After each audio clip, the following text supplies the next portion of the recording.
Hello friends, welcome to home style cooking daily. నేను మీ మాన్సా. ఈరోజు మనం తయారు చేసుకోబోతున్నామండి ఒక హెల్తీ బ్రేక్ఫాస్ట్ రెసిపీని. చాలా టేస్టీగా, అట్ ద సేమ్ టైం దీంట్లో అన్ని రకాల వెజిటేబుల్స్ని యాడ్ చేసేసుకొని చాలా బాగా రెడీ చేసేసుకుందాము. సో దీన్ని రెడీ చేసుకోవడానికన్నా ముందు ఉన్న ఛానల్ కనుక మీరు ఇంకా సబ్స్క్రైబ్ చేసుకోకపోయి ఉంటే తప్పకుండా సబ్స్క్రైబ్ చేసేసుకోండి. అలాగే నా వీడియోని ఎండ్ వరకు తప్పకుండా వాచ్ చేయండి. సో మనం ప్రాసెస్ ఇంకా స్టార్ట్ చేసుకుందాం. ముందుగా ఇక్కడ నేను ఒక కప్పు బ్రౌన్ రైస్ని తీసేసుకొని చక్కగా వాష్ చేసుకున్నానండి. ఒక 2 times అలా వాష్ చేసేసుకొని చక్కగా దీన్ని ఒక నైట్ అంతా పాటు నానబెట్టేసేసుకున్నాను.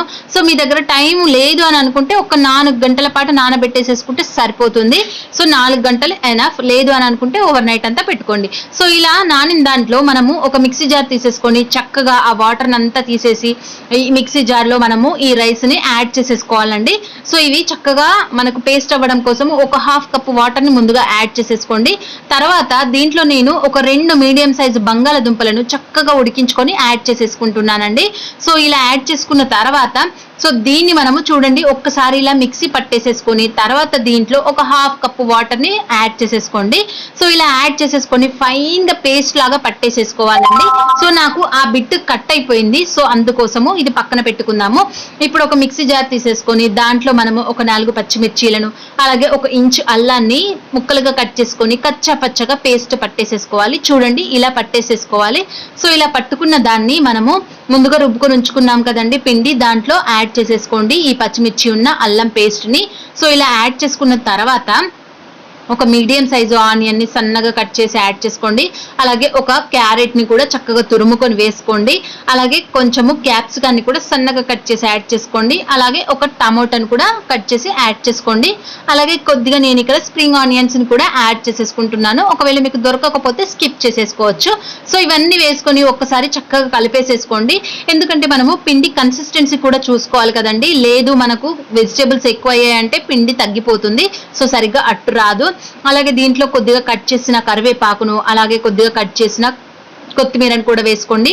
అలాగే ఒక 1/2 కప్పు పెరుగును కూడా యాడ్ చేసుకోండి. అలాగే ఒక 1/2 టీ స్పూను కుకింగ్ సోడాని వేసుకోండి. అలాగే రుచికి సరిపడినంత సాల్ట్ను కూడా యాడ్ చేసేసుకొని చక్కగా మీరు ఒకసారి కలిపేసేసుకోవాలండి. సో మనకు పెరుగు వేసుకోవడం వల్ల చాలా కమ్మగా పుల్లగా చాలా టేస్టీగా ఉంటుంది. అలాగే మనకు సోడా వేసుకుంటే చక్కగా ఫ్లఫీగా పొంగుతుందండి. సో సోడా వేసుకున్న వెంటనే మనము అట్లను వేసేసుకోవాలి. మనం లేట్ చేసామంటే కాస్త పులిసిపోయే ఛాన్సెస్ ఉంటాయి. సో ఇలా కలుపుకున్నాం కదా, ఇది పక్కన పెట్టుకొని ఇప్పుడు మనము ఒక ప్యాన్ పెట్టేసేసుకొని దానిపైన కాస్త నెయ్యిని అప్లై చేసేసుకోండి. సో ఇలా అప్లై చేసేసుకున్న తర్వాత మనం రెడీ చేసుకొని ఉంచుకున్నాం కదా పిండిని, సో దాన్ని మనము దీనిపైన యాడ్ చేసేసుకోవాలండి. ఫ్లేమ్ అనేది మీడియంలో పెట్టేసేసుకొని చక్కగా దీని మీద వేసేసుకోండి. మీరు బాగా పల్చగా చేశారంటే కనుక ఈ అట్టు అస్సలు రాదండి, కాస్త మందంగానే ఉండాలి. సో దీన్ని వేసుకున్న తర్వాత కూడా మీరు ఎక్కువ గంటతోటి రుబ్బకూడదు, తిప్పకూడదు. తిప్పారంటే కూడా ఖరాబ్ అయిపోతుంది. సో ఇలా వేసుకున్న తర్వాత దీనిపైన మనము కొంచెం నెయ్యిని అప్లై చేసేసుకోవాలండి. మీ దగ్గర నెయ్యి లేదనుకుంటే ఆయిల్ని కూడా అప్లై చేసేసుకోవచ్చు. సో దీనిపైన కాస్త మూత పెట్టేసేసుకొని కుక్ చేసుకుందాము. సో మనకు ఇలా కుక్ అయిన తర్వాత దీన్ని మనము రెండో వైపుకు టర్న్ చేసేసుకోవాలండి. చూడండి ఒకవైపు ఎంత చక్కగా కుక్ అయిపోయిందో, ఇలా చక్కగా కలర్ చేంజ్ అవ్వాలి. సో దీనిపైన కూడా మనం కొద్దిగా నెయ్యిని యాడ్ చేసేసుకుందాము ఈ రెండో వైపు కూడా చక్కగా కుక్ అవ్వడం కోసము. సో ఇలా 2 వైపులా చక్కగా కాల్చేసేసుకోవాలండి. సో ఇది చక్కగా కాలిపోయింది కదా, తీసేసుకుందాము.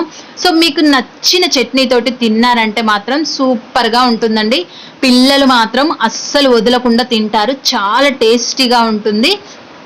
మనకు ఫ్లఫీగా కూడా ఉంటుంది, సాఫ్ట్గా కూడా ఉంటుంది. సో మీరు తప్పకుండా ట్రై చేసి ఎలా వచ్చిందో నాకు